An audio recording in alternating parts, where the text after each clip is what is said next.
Blog Talk Radio.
You are listening to Shock Radio.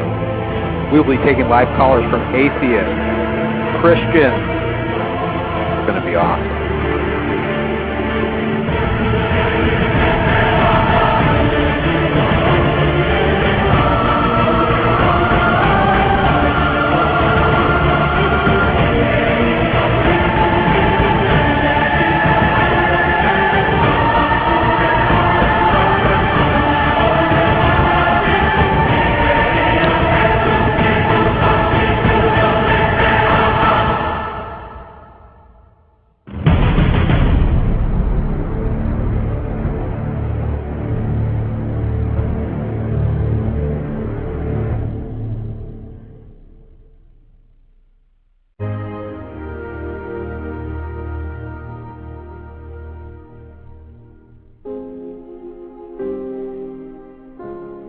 All right, guys, we are live. Happy Easter. I was so busy chatting with you guys.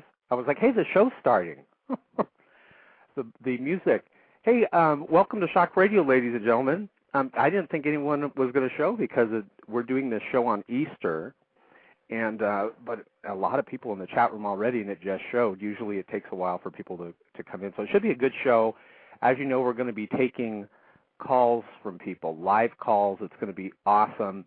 And so welcome to Shock Radio. For those of you guys listening for the first time, allow me to introduce myself to you. I am the atheist that truly is a free thinker. I am the atheist that truly read and researched the Bible. I am the atheist that truly researched the historic person of Jesus Christ. And this is why, ladies and gentlemen, you now know me as the Christian that confesses Jesus Christ is the King of Kings, Lord of Lords, wonderful counselor, the Alpha and Omega. Now, no Easter radio show would be complete without reading from the Bible. So I'm going to give you guys about 20 seconds to get your Bibles. Let's go to Matthew 26:30. Matthew 26:30. And And before we start, I want to tell you guys why we decided to do this show. And we're inviting atheists to call in about 10 minutes. And we're going to ask them a question. They can call in. But I wanted to bring Easter to atheism. Because I remember when I was in the humanist religion of atheism, the proof and evidence that atheism was accurate and correct was lacking. I want you to imagine the scales of justice. Have you ever seen that picture of the woman and she has like a blindfold around her eyes because she's going to judge justly without bias, and she's holding the scales in front of her? Well, the way that I finally realized that Jesus Christ is the Son of God, King of Kings, Lord of Lords, Wonderful Counselor, Alpha and Omega, is I weighed all the proof and evidence for my atheism and I put it on one side of those scales, so to speak. And there was nothing. There was no proof and evidence that atheism was accurate and correct. I asked my friends, well, where is the proof and evidence that atheism was accurate and correct? And all I heard was crickets. It sort of sounded like this. I went, well, where is the proof and evidence that atheism is accurate and correct? And this is all I heard.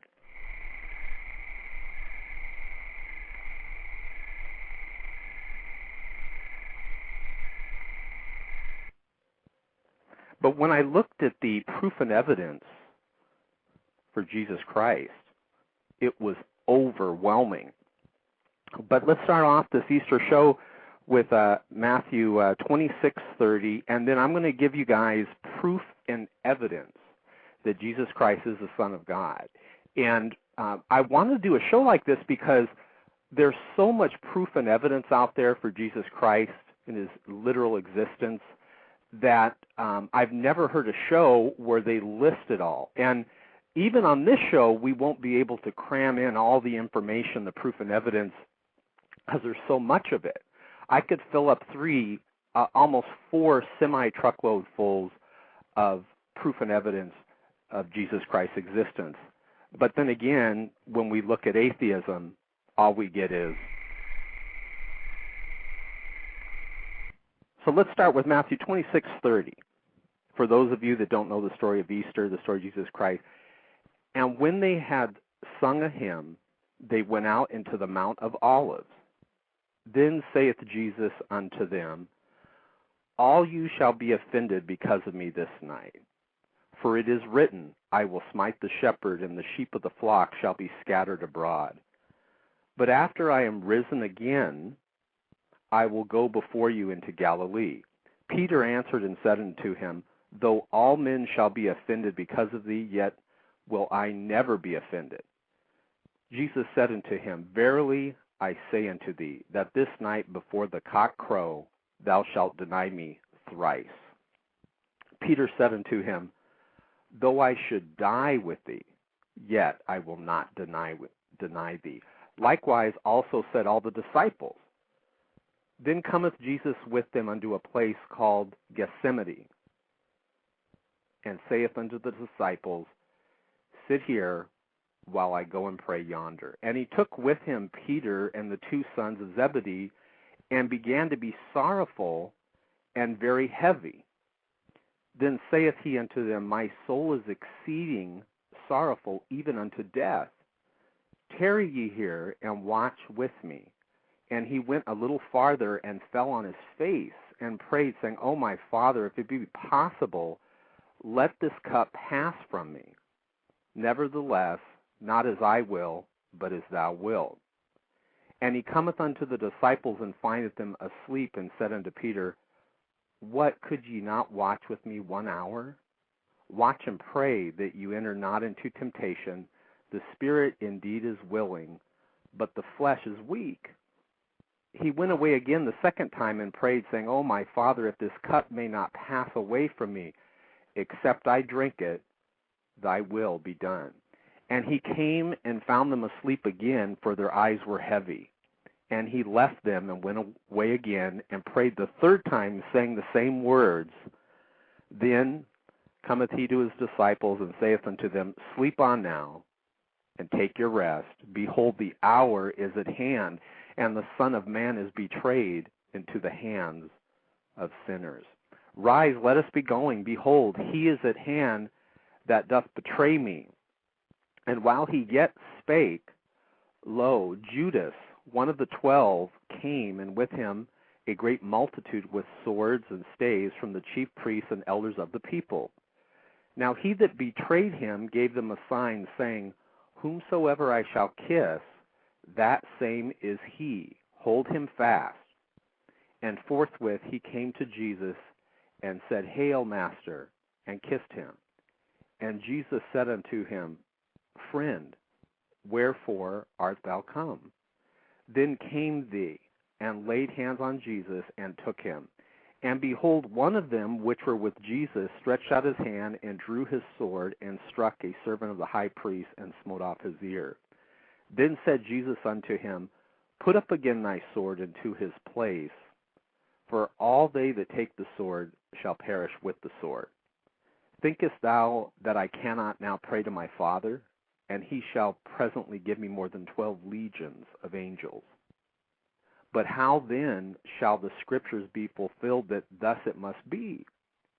In that same hour said Jesus to the multitudes, Are ye come out against a thief with swords and staves for to take me?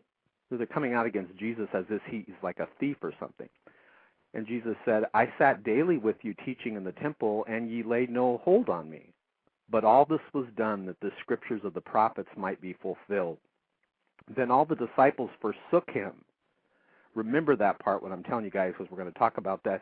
This is more proof and evidence of Jesus Christ. Then all the disciples forsook him and fled. Remember that, please. And they that had laid hold on Jesus led him away to Caiaphas the high priest, where the scribes and the elders were assembled. But Peter followed him afar off unto the high priest's palace, and went in and sat with the servants to see the end. Now the chief priests and elders and all the council sought false witness against Jesus to put him to death, but found none. So you notice they can't find any crime that he's done. Though many false witnesses came, yet found they none. At the last came 2 false witnesses and said, This fellow said, I am able to destroy the temple of God and to build it in 3 days. And the high priest arose and said unto him, Answer thou nothing? What is it which these witnesses say against thee? But Jesus held his peace. And the high priest answered and said unto him, I adjure thee by the living God, that thou tell us whether thou be the Christ, the Son of God. And this is where Jesus says he is the Christ. Jesus agrees with him. Basically, Jesus saith unto him, Thou hast said, nevertheless, I say unto you, hereafter shall you see the Son of Man sitting on the right hand of power, and coming in the clouds of heaven. Then the high priest rent his clothes, saying, He hath spoken blasphemy. What was the blasphemy, you guys, that Jesus spoke? He was claiming to be the Messiah. And they disagreed with him, although we know he is the Messiah. Behold now, you have heard his blasphemy. What think ye? They answered and said, He is guilty of death. Then did they spit in his face and buffeted him. And others smote him with the palms of their hands, saying, Prophesy unto us, thou Christ. Who is he that smote thee? Now Peter sat without in the palace, and a damsel came unto him, saying, Thou also was with Jesus of Galilee. But he denied before them all, saying, I know not what thou sayest. And when he was gone out into the porch, another maid saw him, and said unto them that were there, This fellow was also with Jesus of Nazareth. And again he denied with an oath, I do not know the man. And after a while came unto him that stood by, and said to Peter, Surely thou also art one of them, for thy speech bewrayeth thee. Then began he to curse. So Peter starts cursing and swearing, saying, I know not the man. And immediately the cock crew. And Peter remembered the word of Jesus, which said unto him, Before the cock crow, thou shalt deny me thrice. And he went out and wept bitterly. When the morning was come, all the chief priests and elders of the people took counsel against Jesus to put him to death. And when they had bound him, they led him away and delivered him to Pontius Pilate, the governor. Then Judas, which had betrayed him, when he saw that he was condemned, repented himself, and brought again the 30 pieces of silver to the chief priests and elders, saying, I have sinned, in that I have betrayed the innocent blood. And they said, What is that to us? See thou to that. And he cast down the pieces of silver in the temple and departed and went and hanged himself. And the chief priest took the silver pieces and said, It is not lawful to put them into the treasury, because it is the price of blood. And they took counsel and bought with them the potter's field to bury strangers in. Wherefore that field was called the field of blood unto this day. Then was fulfilled that which was spoken by Jeremiah the prophet, saying, And they took the 30 pieces of silver, the price of him that was valued, whom they of the children of Israel did value, and gave them for the potter's field as the Lord appointed me. And Jesus stood before the governor, and the governor asked him, saying, Art thou the King of the Jews? And Jesus said unto him, Thou sayest. And when he was accused of the chief priests and elders, he answered nothing. Then said Pilate unto him, Hearest not how many things they witness against thee? And he answered him to never a word, insomuch that the governor marveled greatly. So we see this beautiful typology of Jesus being the Lamb, willingly giving himself as a sacrifice, the silent Lamb of God that takes away the sins of the world. Now at the feast the governor was wont to release unto the people a prisoner whom they would. And they had then a notable prisoner called Barabbas.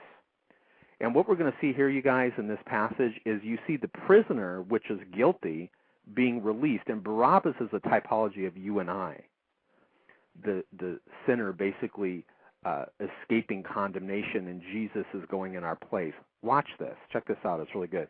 And they had then a notable prisoner called Barabbas.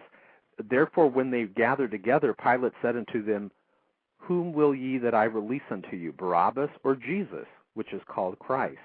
For he knew that for envy they had delivered him. Speaking of Jesus. When he was set down on the judgment seat, his wife saith to him, so Pontius Pilate's wife has this discernment. Check this out. The wife says to Pontius Pilate, Have thou nothing to do with that just man, for I have suffered many things this day in a dream because of him. But the chief priests and elders persuaded the multitude that they should ask Barabbas and destroy Jesus. The governor answered and said unto them, Whether of the twain will ye that I release unto you? They said, Barabbas. So you see, here we have a typology of the sinner not being judged. He goes free, but Jesus is going in our place. Pilate saith unto him, What shall I do then with Jesus, which is called Christ? They all say unto him, Let him be crucified. And the governor said, Why? What evil hath he done? But they cried out the more, saying, Let him be crucified. When Pilate saw that he could prevail nothing, but rather a tumult was made, he took water and washed his hands before the multitude, saying, I am innocent of this blood of this just person. See ye to it. Then answered all the people and said, Now watch this. This is astounding. Look what the people said. His blood be on us and our children. His blood be on us and our children. Interesting that they would say that. Then released he Barabbas unto them. And when he had scourged Jesus, he delivered him to be crucified. Then the soldiers of the governor took Jesus into the common hall and gathered unto him the whole band of soldiers. And they stripped him and put on him a scarlet robe. And when they had platted a crown of thorns, they put it on his head, and a reed in his right hand, and they bowed the knee before him. So now they're bowing before Jesus, mocking him, saying, Hail, King of the Jews. So Jesus is sitting there bloody, beaten, and then let me tell you what happens next. It says, and they spit upon him and took the reed and smote him in the head. So they start beating him in the head with this reed. ladies and gentlemen, how could we not love him? How could you not love him? How could I not love him? And as they came out, they found a man of Cyrene, Simon by name. Him they compelled to bear his cross. So they have another man helping Jesus with his cross. And when they were coming to a place called Golgotha, that is to say a place of a skull, they gave him vinegar to drink mingled with gall. And when he had tasted thereof, he would not drink. Now this is phenomenal. There were these women, sort of like a mercy group, and they would go around and they would have this, it's like a anesthesia, so to speak, a little concoction that they would make up. And even though Jesus is in this severe pain, notice it says he would not drink. He takes the pain. Phenomenal to me. And they crucified him and parted his garments, casting lots, that it might be fulfilled which was spoken by the prophet. They parted my garments among them, and upon my vesture did they cast lots. And sitting down, they watched him there, and set up over his head his accusation written, "This is the King of the Jews." Then were there two thieves crucified with him, one on the right hand and another on the left. And they that passed by reviled him, wagging their heads and saying, "Thou that destroyest the temple and build it in 3 days, save thyself. If thou be the Son of God, come down from the cross." Likewise also the chief priests, mocking him with the scribes and elders, said, "He saved others, himself he cannot save. If he be the King of Israel, let him come down from the cross, and we will believe him. He trusted in God, let him deliver him now, if he will have him, for he said, I am the Son of God." The thieves also which were crucified with him cast the same in his teeth. Now from the 6th hour there was darkness over all the land into the 9th hour. And about the 9th hour Jesus cried out with a loud voice, saying, "Eli, Eli, lama sabachthani," that is to say, my God, why hast thou forsaken me?" And we see in this moment God turns his back on Jesus Christ as all of our sins are just buffeted upon Jesus Christ. Some of them that stood there when they heard that said, "This man calls for Elijah." And straightway one of them ran and took a sponge and filled it with vinegar and put it on a reed and gave him to drink. So some of them are like saying, leave him alone. Let's see if Elias comes and saves them. And then some of them are giving him the vinegar. They want to see what's going to happen. They're curious. The rest said, "Let be. Let us see whether Elias will come to save him." So in other words, no, let him die, and let's see, if Elias comes at the last moment to save him. Jesus, when he had cried again with a loud voice, yielded up the ghost. And behold, the veil of the temple was rent in twain from the top to the bottom, and the earth did quake, and the rocks rent. And the graves were open, and many bodies of the saints which slept arose, and came out of the graves after his resurrection, and went into the holy city, and appeared unto many. Now when the centurion and they that were with him watching Jesus saw the earthquake and those things that were done, they feared greatly, saying, "Truly this was the Son of God." And many women were there beholding afar off, which followed Jesus from Galilee, ministering unto him, among which was Mary Magdalene, and Mary, the mother of James and Joseph, and the mother of Zebedee's children. When the even was come, there came a rich man of Arimathea named Joseph, who also himself was Jesus' disciple. He went to Pilate and begged the body of Jesus. Then Pilate commanded the body to be delivered. And when Joseph had taken the body, he wrapped it in a clean linen cloth, and laid it in his own new tomb, which he had hewn out into the rock, and rolled a great stone to the door of the sepulchre, and departed. And there was Mary Magdalene and the other Mary sitting over against the sepulchre. Now the next day that followed, the day of preparation, the chief priests and the Pharisees came together unto Pilate. Remember this part too, because we're going to talk about this. saying, "Sir, we remember that the deceiver said," notice they're calling Jesus the deceiver, "after 3 days I will rise again." So even Jesus' enemies admit that Jesus said after 3 days I will rise again. "Command therefore," they're asking Pilate, "command therefore that the sepulchre be made sure until the 3rd day." What does that mean? They're going to put some Roman guards there. "Lest his disciples come by night and steal him away and say unto the people, He is risen from the dead. So the last error shall be worse than the first. Pilate said unto them, You have a watch, go your way, make it sure as you can." So he gives these Pharisees the control to make the tomb as secure as they can. And believe me, they made it secure. "In the end of the Sabbath, as it began to dawn toward the 1st day of the week, came Mary Magdalene and the other Mary to see the sepulchre. And behold, there was a great earthquake, for the angel of the Lord descended from heaven and came and rolled back the stone from the door and sat upon it. His countenance was like lightning, and his raiment white as snow. And for fear of him, the keepers did shake and became as dead men." So these guards get terrified by what they see. "And the angel answered and said unto the women, Fear not, for I know that you seek Jesus, which was crucified. He is not here, for he is risen, as he said. Come and see the place where the Lord lay. And go quickly and tell his disciples that he is risen from the dead. And behold, he goeth before you into Galilee. There you shall see him." And we do know that Scripture and proof and evidence tells us that these men that walk with Jesus Christ, they did say that they saw him. They died for their belief that they saw him.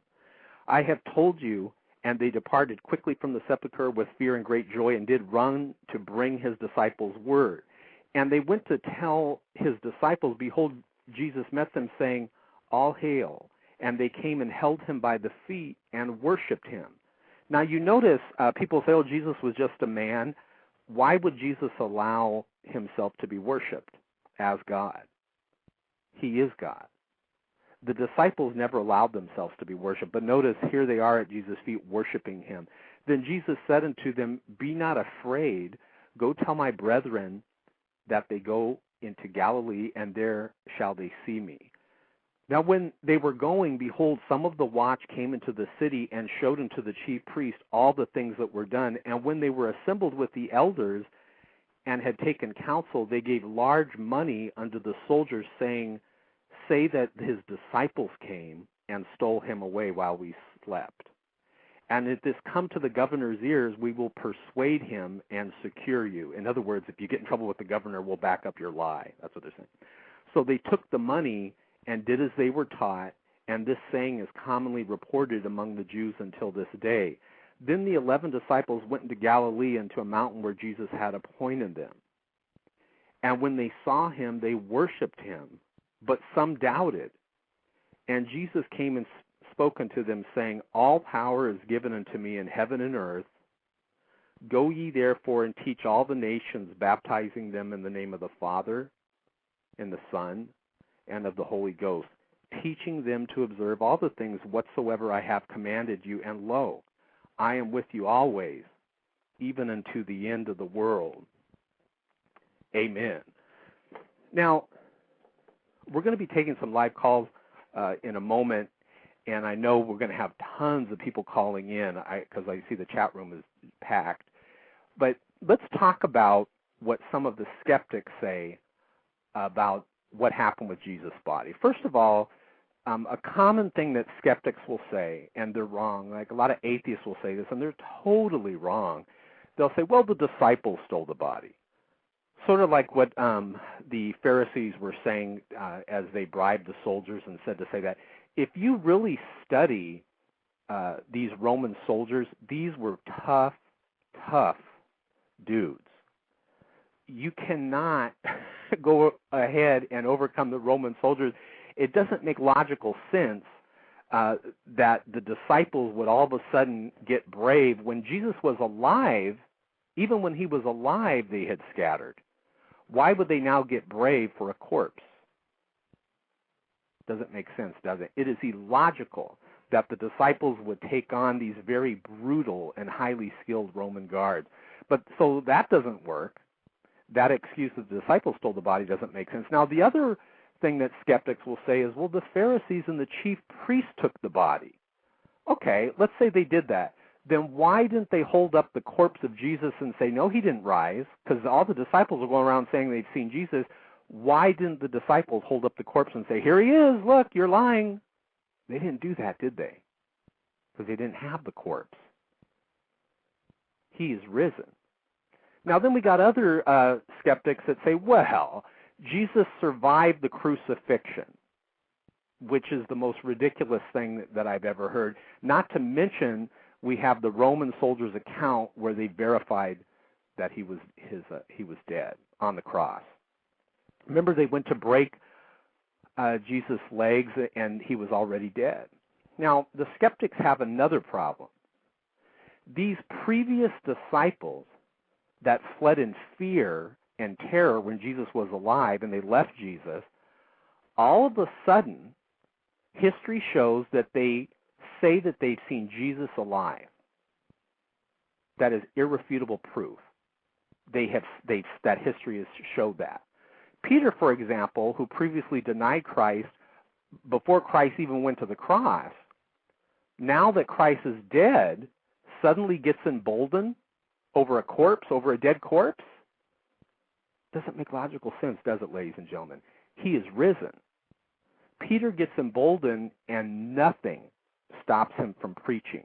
Even beatings that he gets, even death. Now, if it was a lie, would you die for a lie? Would you go ahead and let's say there's 12 of us, we all get together, and for some insane reason, we're going to perpetuate this lie that Jesus rose from the dead, even though we were walking with Jesus and we know we've never seen him again. So we all concoct this lie that we're going to say, yeah, we saw Jesus rise from the dead. You know, it doesn't make sense. Antonin Scalia had a very good quote. He's the Associate Justice of the Supreme Court. He says, logic proves the disciples were truthful and that they believed Jesus had risen, as they admitted they had seen Jesus and walked with him and ate with him. Scalia says, quote, are we to believe that all the men that walked with Jesus concocted this lie, that they saw him rise from the dead, all for the sole purpose, listen, ladies and gentlemen, of being martyred? Doesn't make sense, does it? The proof and evidence that Jesus Christ is the Son of God is so overwhelming, it is beyond belief. And we're just getting started. But atheism, what do you got? Atheism lacks proof and evidence that is accurate and correct. This is why I left the humanist, evil religion of atheism. This is all atheism has. Listen. Crickets. There is no proof and evidence that atheism is accurate and correct. Now, let's ask the question. Let's take live calls. Well, actually, hold on a second. I want to go through something with you. More proof and evidence that Jesus Christ is the Son of God. We are going to give you so much proof and evidence that Jesus Christ is the Son of God that one must be blind to reality to deny it. Let's go through it. And by the way, before I forget, remember to go to my website at shockforever.com, and then also you're going to be able to get all this information on my website at shockonow.net, www.shockaweenow.net. I left really the stupidity of atheism because it lacks proof and evidence. I need hardcore proof and evidence, and boy, does Christianity have it. Listen to this. There's a German historian, Bruno Bauer. He alleged that Jesus was the mental invention of a few second-century Christians who were influenced by the Greco-Roman philosophy. More recently, there's an atheist associated with the Freedom from Religion Foundation argued that the New Testament Jesus is a myth, but then they have no proof and evidence of that. More careful scholars, ones that use their brain, have been forced to acknowledge the historicity of the Lord. We have German historian Adolf Harnack declared, quote, Jesus was so imposing that he was far beyond the power of men to invent, and that those, listen, skeptics, that those who treat him as a myth are bereft of the capacity to distinguish between fiction and the documentary evidence. Joseph Klausner, the famous Jewish scholar of the Hebrew University, who does not accept Christ as the Son of God, similar to atheists, he conceded that Jesus did live and exerted a powerful influence both in the first century and subsequent thereto. Even rabid skeptics have had to bow bloody heads to the blows of solid historical evidence. We know entertainer Steve Allen. He authored many bitter diatribes against the Bible. Nevertheless, even he confessed, quote, my own belief is that Jesus did indeed live in the time of Augustus Caesar. There are several lines of evidence, ladies and gentlemen, that converge to establish the historical reality of the founder of Christianity, Jesus Christ. We have the New Testament documents. We have ancient Jewish sources. We have Roman writings. We have early antagonists of Christianity. We have the testimony of the patristic writers. We have the art of the Roman catacombs within the Roman catacomb. And even just this alone is proof and evidence, the impact of Christianity in history. Let's talk about the New Testament documents. Christ's existence is established clearly by the primary documents of the New Testament. Skeptical writers, they'll dismiss these. But to do so, listen, it's irresponsible. Since more than 5,000 Greek manuscripts in whole or part establish the body of New Testament literature. All of the New Testament had been completed within 60 years or so of Jesus' death on the cross. Of those 27 books, no less than 10 were penned by personal companions of the Lord. And Paul, an eyewitness of the resurrected Savior, wrote 13 or 14 of the remainder. We have these liberal scholars, they try to relegate the New Testament books to the 2nd century AD or later, and they've even suggested that these documents are production of unknown authors in order to, repudiate them as a primary source of historical information. But it's interesting to note, however, that some radical theologians have conceded the strong evidence for the early composition of the New Testament. Have you guys heard of John Robinson, otherwise known as John A.T. Robinson? He's a liberal theologian from England. He also has acknowledged that all of the New Testament books were written in the 1st century. He also has admitted that the book of James was penned by a brother of the Lord within 2 decades of Jesus' death, that Paul authored all the books that bear his name, and that John the Apostle wrote the 4th Gospel. The New Testament, ladies and gentlemen, contains irrefutable evidence of the existence of Jesus. But when I was in the humanist religion of atheism and I asked my friends, these Christians, they have proof and evidence. Where's our proof and evidence? This is all my atheist friends gave me as proof and evidence. Crickets. Ladies and gentlemen, we can go on and on with these semi-truckloads full of proof and evidence of Jesus' existence. We have Jewish testimony. The earliest non-Christian testimony to the Lord's existence is the Jewish historian Josephus. We've all heard of Josephus. In the Antiquities of the Jews, he refers to Jesus twice. In one passage, he calls Jesus, quote, the Christ, and refers to, quote, Jesus' marvelous deeds, and alludes to Jesus' death and resurrection. Now, in another place, Josephus comments on the trial of James and identifies him as, quote, the brother of Jesus, the so-called Christ, unquote. The proof and evidence for Christianity is overwhelming. Additionally, ladies and gentlemen, the Jewish Babylonian Talmud took note of the Lord's existence. Collected into a final form in the 5th century AD, it is derived from earlier materials, some of which originated in the 1st century. Its testimony to Jesus' existence is all the more valuable as it is extremely, listen, hostile. It charges that Christ, and they mock his name calling him Ben Pandera, was born out of wedlock after his mother had been seduced by a Roman soldier named Pandera or Panthera. Respected scholar Bruce Metzger has commented on this appellation. The defamatory account of Jesus' birth seems to reflect a knowledge of the Christian tradition that Jesus was the son of the Virgin Mary.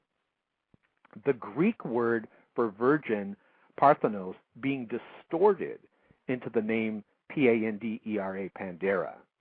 The Talmud also refers to Jesus' miracles as, quote, magic, unquote, and records that he claimed to be God. It further mentions his execution on the eve of the Passover. Jewish testimony thus supports the New Testament position on the historical existence of Jesus.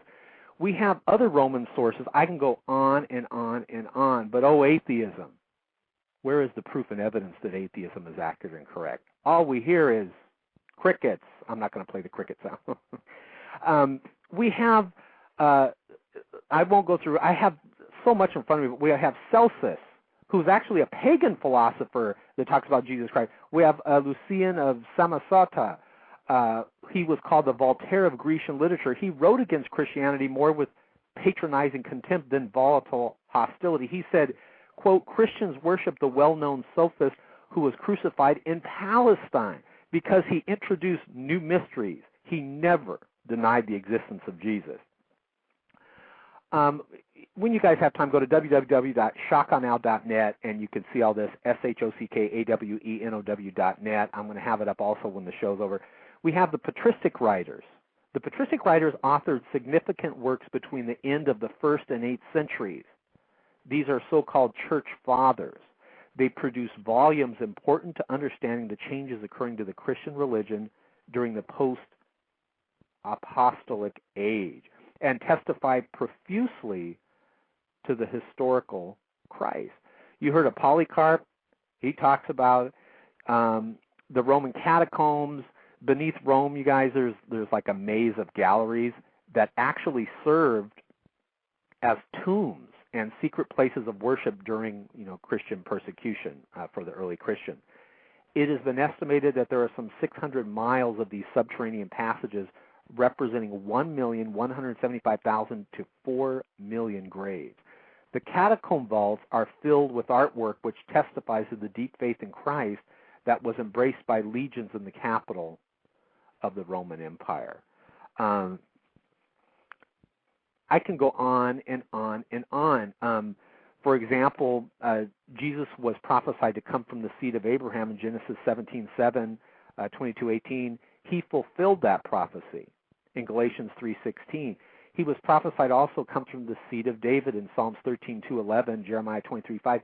He fulfilled that prophecy. Read Romans 13 and Acts 13:23. That he would be born in Bethlehem of Judea, Micah 5:2. Jesus actually fulfills that prophecy in, I believe, Matthew 2:1 and also Luke 24:6. Let's talk about, this part's important, his being a priest after the order of Melchizedek. In Psalms 110:4, that's 110 and 4, that was prophesied. And Jesus does come from the order of Melchizedek in Hebrews 5:5-6. It talked about his ministry commencing in Galilee, Isaiah 9:1-2. This prophecy was fulfilled. Over 300 prophecies were fulfilled by Jesus Christ. Matthew 4:12, 16:23. Ladies and gentlemen, the proof and evidence for Jesus Christ is so overwhelming. I don't have to take it on blind faith. However, when I was in the humanist religion of atheism, I was just supposed to have faith. Faith in nothing. Now listen, a lot of times when we take live calls, and we're going to take some right now, people will ask me the definition of atheism, and I always say the definition of atheism is madness. It is madness. And I'm going to open up the line for calls now. I see we have like 5 calls already. Here's the question I want you guys to answer, okay? The question is, if you're an atheist, I want you to call in and you're going to help us prove the madness of atheism, because here's the question I'm going to ask you is, what proof and evidence can you supply that proves atheism is accurate and correct? And let's go ahead and I'm going to open up the line here, but let's start off with the joke. An atheist was walking through the woods one day in Alaska, admiring all that evolution had created. What majestic trees, what a powerful river, what beautiful animals, he said to himself. As he was walking alongside the river, he heard a rustling in the bushes behind him. Let me see if I can give you some sound effects.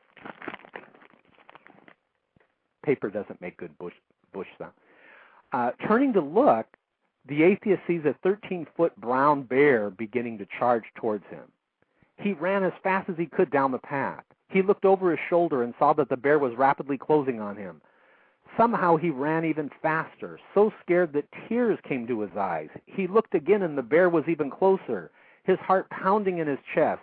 He tried to run faster yet, but alas, he tripped and fell to the ground. As he rolled over to pick himself up, the bear was right over him, reaching for him with its left paw and raising its right paw to strike him. "Oh my God!" the atheist yelled.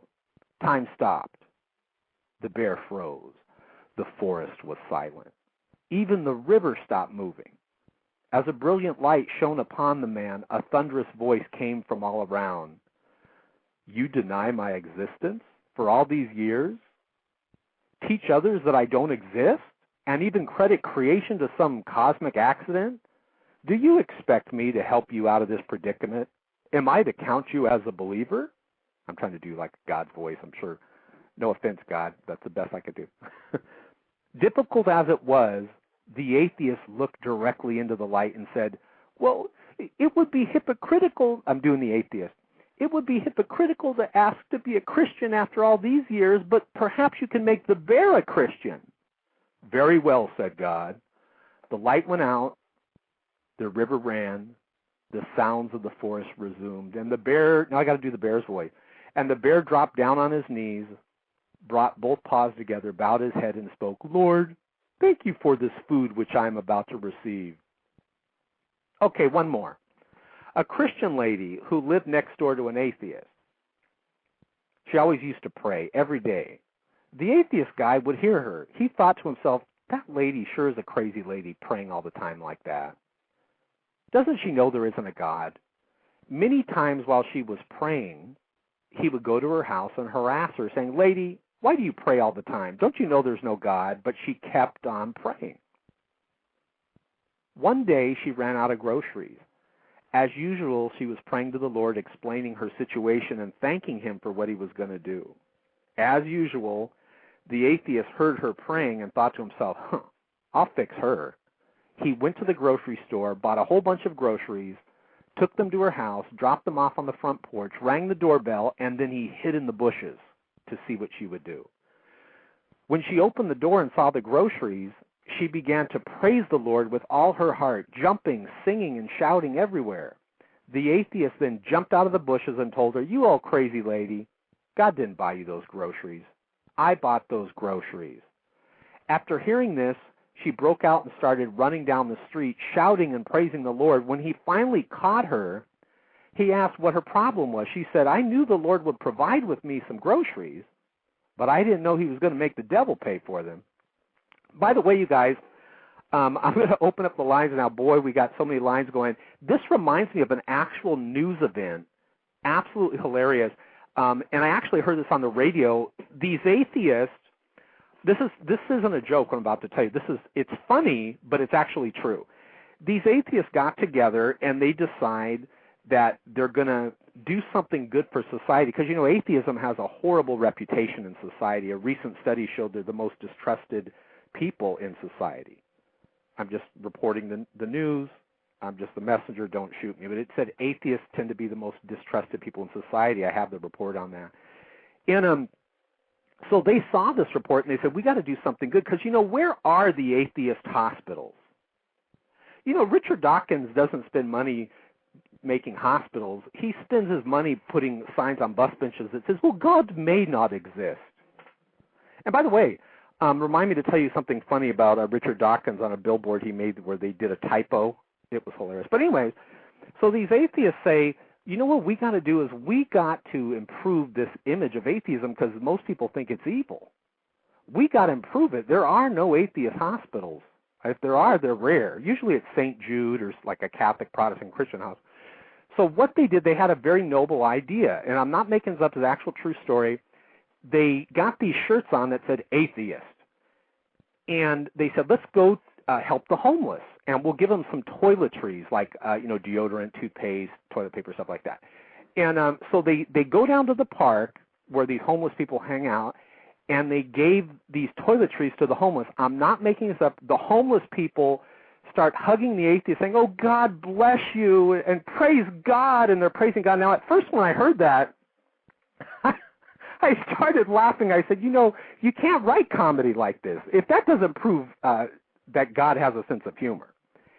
If I was thinking about it as these homeless people were thanking the atheist, but they were actually praising God, I thought, well, the homeless people are actually right. See, if there were no God, there would be no atheist. Is that not a fact? And I think the homeless people realize, the atheists are there doing it because they want to show that they can be moral and basically reject God. Okay, so we're going to open up the lines. Here's the question, atheist. Let's have some fun. Let us prove the madness of atheism. We love you, atheist, and in a strange sort of way, you're going to help us prove the madness of atheism. We're going to open up the lines. The question is, and I'm going to go to my buddy in 641 first, and then we got 7 lines right now, 7 callers on the line. So the show's a pretty good hit. The question for atheists is this: what proof and evidence can you supply that atheism is accurate and correct? Listen, don't answer the question with the question, please. Don't try to avoid it. Just answer the question. We want proof and evidence that atheism is accurate and correct. Because every time we ask that, all we hear is,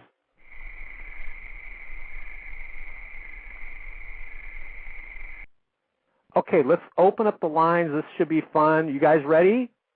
Let's do it. Okay, 641. Go ahead, 641. Say hello. You're on the air. Hello. Yes. And is this D-Man, Derek? Yes. All right, Derek, you ready for the fun? Here we go. We're going to open up the lines. Let's go to 484. And hold on, 484. You're almost 484. You're on the line. Hi. I now, have the perfect evidence that,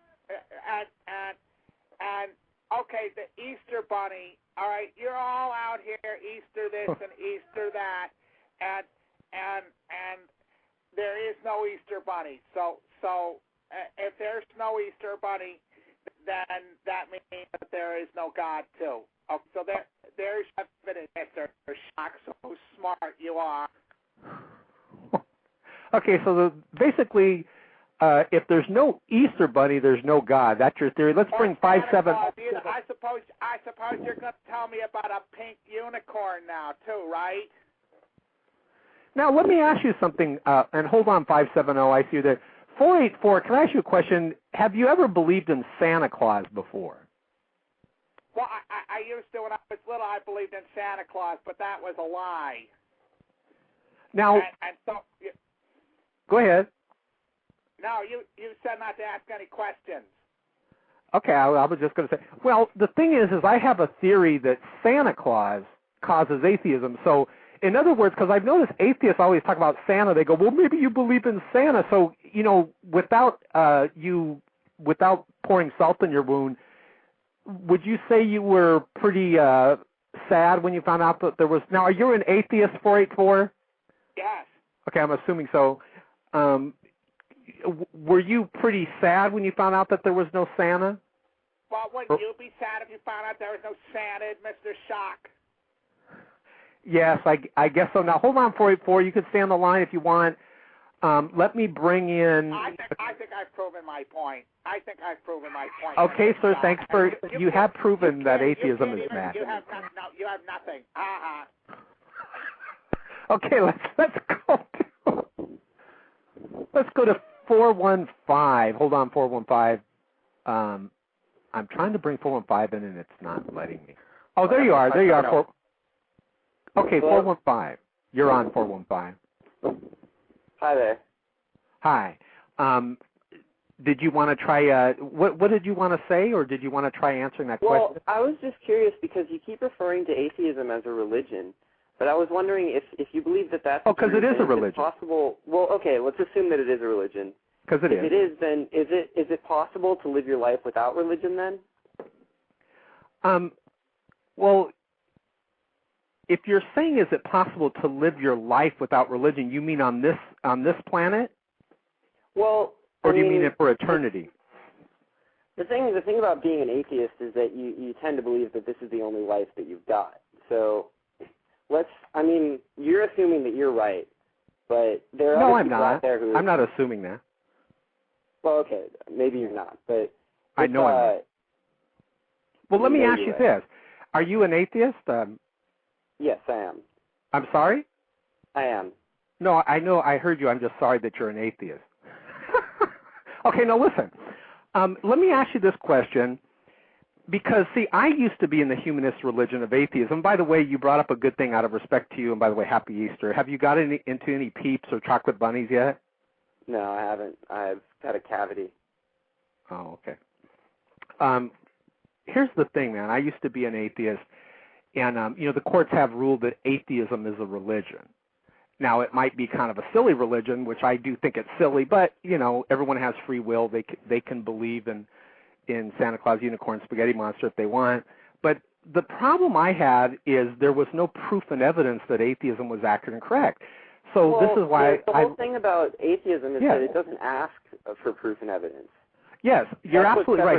Here's what atheism... Science. The thing about science is science doesn't have an end goal. It doesn't have a overarching sense of morality. It doesn't have an overarching ideology. All science is about is looking around us at the world around us and so you believe what your public had. Did you go to public try school? To solve problems around us. Did you go to public school? I went to public school. I did too. I went to the godless, liberal, indoctrinating, government-run public school system. Let me ask you a question. Do you believe what the schools are teaching you when they say the Earth's over 4 billion years old? Well, yes, because I've seen through repeatable experimentation that can be proven to be true. Yeah, hold on a second. Were you aware that the schools used to teach it wasn't? Yes. And what would happen is you would have believed in them, too.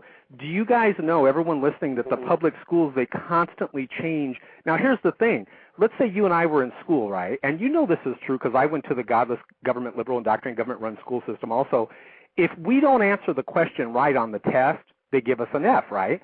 So they said years and years ago, go back, look in the 1920s, 1930s, 1950s, year 2000, they keep changing how old the Earth is. But when you and I went to school, listen, man, they said if you don't answer this question this way, this is a fact, they told us. Now, my question to you is, can facts change? Facts can change in light of new evidence. Facts can change. That's the beauty of. So they weren't a fact, were they? Give me an Easter gift. The Bible never changes for you, does it? So the fact. Well, this is what I'm. This is exactly where I'm going with. Exactly. So, how could it be a fact if it changed? Could it not be true that you believe in a book, the words in a book written by godless liberal socialists, and I believe in the words in the book written by holy men? I don't take things on faith. That's not. Okay, then why are you an atheist? Okay, let's see if that's true. What proof and evidence do you have that atheism is accurate and correct? No, see, because I don't believe in proof and evidence. I don't believe that there's a such thing as universal proof in the universe. I don't think anything can be proven. So you don't have any proof and evidence that the only thing that I know for certain is that I exist. And where do you believe you go when you die? You believe you just go into the dirt and that's it? I think, well, I don't know, because none of us Well, do you know that's what the Atheist Experience show, they believe, there's an Atheist Experience TV show, and by the way, if you want to see something really good when this show's over, go to shotgunow.net. You can see a video of a young man, 15 years old, totally pwning the Atheist Experience TV show as he calls them out on their errors on the show. And, the Atheist Experience TV show, if you go to their blog, it shows that they believe when you die, that's it. So do you agree with that? I don't have any reason to assume that that's not the truth. That's the default position that I have to take. Because so do you believe In other words, who do you say is better than Jesus Christ? Give me someone that has changed the world better than Jesus Christ. I can't think of anyone because it's easy to make a fictional character as good as you can in your head. Well, I'm not talking about fictional character. We're not talking about atheism now. I'm talking about Jesus Christ. Well, let me ask you this question. Have you read the Bible? It's okay if you haven't. But I'm currently enrolled in a class about the history of early Christianity where the textbook is the Bible. We're in the Wonderful. second week of classes. Now, you called in anonymously. Let me go through these questions with you really quick. And I want to let you know before I ask you this question because we've got a lot of lines busy. First of all, you cannot provide any proof and evidence that atheism is accurate and correct, so I'm not going to keep hammering away at that because out of respect to you and it's Easter. But I just want everyone to know that the caller has not provided proof and evidence that atheism is accurate and correct. So here's the questions, and I want to let you know up front I've answered yes to all these questions. Question one, and would you mind if I just ask you simple yes or no questions real fast? Have you ever lied before? Yes, and okay. Question two: Have you ever stolen anything before, regardless of how valuable it is? No. You've never stolen anything? Nope. Okay. Question three: Have you ever lusted after anybody before? Yes. Okay. Now, I'm not judging you, but according to what you said, you're a lying, lusting person. Now, if you're studying the Bible and you know God's standard, if you and I died, and I answer the same questions the way you did, according to God's standard, if there is a heaven or hell, where would you go based on you being a lying, lusting person? Well, I'm more curious as to what... Well, hold on a sec. I'm going to answer, but where would you go? Where would you go? Don't run from the question. Where would you go according to God's standard in the Bible, based on you admitting that you're a liar and you lust? Would you go to heaven or hell? You can answer. Don't be afraid. Which denomination of Christianity I follow? I'm saying in the Bible. You could answer it any way you want. Just don't run from it. The Catholic church that I went to until I was 15 years old would have had me believe that I was going to heaven. So where do you believe? I'm talking about what you believe, because obviously you have belief. According to the Bible, if the Bible is true... I'll just say, I'll make one final point, and then I'll let you get on to the next callers. Yes, I figured you'd run from that. Well, that's very passive-aggressive of you to phrase. Hello? Okay, well, let's go to 770. By the way, you guys, we're now at 770 area code. I want everyone to know that the atheists failed to provide proof and evidence that atheism is accurate and correct. 770, I won't give out your whole number. You're on the air. Say hello. Yes, I hear you laughing, 770. Did you want to say anything, or are you just listening in? Oh, by the way, let me give out the phone number. If you guys want to call into the show, it's 347 area code 308-8425. Okay, 770 is not going to say anything. No, Hold on, he just talked.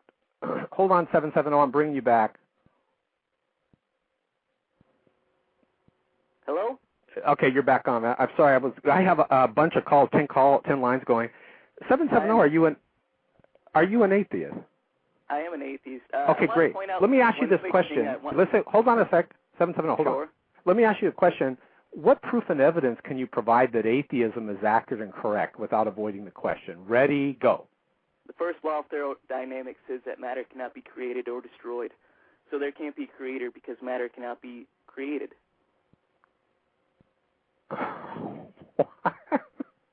Hey, listen. So basically you're saying the proof and evidence that atheism is accurate and correct is because of the first law of matter. Because we all know God is confined by rules of matter. Have you not read where Jesus walked right through a door? Hey, you wanted scientific evidence? I just gave it to you. I said, what proof and evidence do you have that atheism is accurate and correct? Try again. I just gave you the right answer, man. So that's it? You want to stick with that? Yeah, debunk it if you can. All right. We have a little theme song for you. They're coming to take me away, ha-ha. They're coming to take me away, ho-ho, hee-hee, ha-ha. To the funny farm where life is beautiful all the time. And I'll be happy to see those nice young men in their clean white coats, and they're coming to take me away. Okay. So far, no one has been able to provide proof and evidence that atheism is accurate and correct. I'm going to let 641 in and Ridge. 641, you're back on, and Ridge 3210. Hey, Ridge, let me know if you're there. Yeah, I'm here. Okay, Ridge, have you ever received an answer to someone, we always ask this question, what proof and evidence do you have that atheism is accurate and correct? And not one person. So Ridge and D-Man, hold on. Let 336 area code come in, and let's see if they can do better. So far, the atheists are failing miserably on live radio to provide proof and evidence that atheism is accurate and correct. Matter does not prove that atheism is accurate and correct. Okay, 336, you're on the air. Welcome and happy Easter. Hopefully, can you hear us, 336? Area code? Am I on? Yes, you're on. All right. Hey, what's up? Okay, 336, are you an atheist or are you something else? No, yeah, I'm an atheist. Oh, wonderful. But I wanted to say something. Now, hold on a sec. Here's the question, and then you could chat. I've heard the question. The question was, what proof? Hello. The question is what proof and evidence do you have that atheism is accurate and correct? And by the way, our phone number is 347 area code 308-8425. 336, you're up. Ready, set, go. Try to answer the question without a question or avoiding it. What proof and evidence do you have that atheism is accurate and correct? Go. All right. Well, first I wanted to say that I thought it would have been better for you to start your show with Exodus 35:2, and I was just curious how. Oh, I love all the Bible. So go ahead, 336. Provide proof and evidence that atheism is accurate and correct. Well, how would you like to be put to death? Because working on the Sabbath is punishable by death. So I'm just curious. Do you want to be 336? You haven't even read the Bible. You got to be careful coming on a show where you have a ex-atheist. You've never read the Bible. I have read the Bible. Okay, let me ask you a question. What is the veil in the temple? Hail 336. Listen, what does the veil in the temple being torn represent? I don't care about your preaching. Aha! It looks like I caught you in a lie. Everyone that has read the Bible knows what the veil. Let me ask you again. I'll even give you time to Google it. Why you're working Here goes. Well, let's get back to the question since you haven't read the Bible and I caught you in a lie on live radio. What proof and evidence do you have that atheism is accurate and correct? Go. Why are you working on the Sabbath? That's my question. If you really believe that totally proves you haven't read the Bible. If you would know that the Bible says, let us not judge one another on the days that we keep. But let's go ahead. I know you haven't read the Bible, so I'll let that one slide without embarrassing you on live radio. Let me ask you this question, 336. This is the last chance you're going to get because we got a lot of callers. Here it is. Listen closely. This is your moment to shine for the atheistic community. What proof and evidence do you have that atheism is accurate and correct? Because I got a zillion lines, man, so try to answer that question because it's going to look really bad for atheism if you don't have an answer for it. So ready, set, go. What proof and evidence do you have that atheism is accurate and correct? The whole point is that your show is just one giant show. You cannot respond. Go ahead, get it out of your system. I'll go to the next call. Because you have failed miserably to provide proof and evidence that atheism is accurate and correct. This is all I hear from you when I ask for proof and evidence. Pointless question. You're asking go with the sound effects, dude. Hello? Okay, look, 336, I'm going to keep you on the line if you can, and I'm going to give you time to think. I'm not going to mute you, but I'm going to bring someone else on, okay, because you're failing to provide proof and evidence that atheism is accurate and correct. You knew the question before you called in. So I'm going to keep you on the line. Be thinking of an answer to that. Let's go to, my gosh, there's so many lines. Okay, 570-234. 570, you're on. What say you? Hello? Yeah. Can you hear me? Yes, I can hear you. All right, my name's Eric. Hey, Eric, welcome. We need to provide a definition of atheism. Oh, I got the definition. If I provide you with the definition of atheism, will you provide proof and evidence that atheism is accurate and correct? I'm making a deal with you. If I provide a definition of atheism, will you provide proof and evidence that atheism is accurate and correct? I'll provide you with a definition of atheism. Oh, no, I got the definition. You asked me for the definition. It's madness. No, I said first of all, we need to demonstrate that. Okay, go ahead and provide proof and evidence. Hurry, 570. Proof and evidence. Atheism is a lack of belief in God. Now, you're telling me Jesus is the God. You're telling me Allah is the God. There's also the null hypothesis, the invisible pink unicorn. You have failed miserably to demonstrate that your God is any better than any of those. What proof and evidence do you? I went through all my proof and evidence. Hold on a sec, 570. 570, I went through all my proof and evidence, tons of it. So the least you can do is provide proof and evidence that atheism is accurate and correct. It's like when I think of these atheists calling in and trying to provide proof and evidence, I love you guys, but it's like a three-ring circus. As you guys call in and you fail again and again to provide proof and evidence, it's like, I don't know.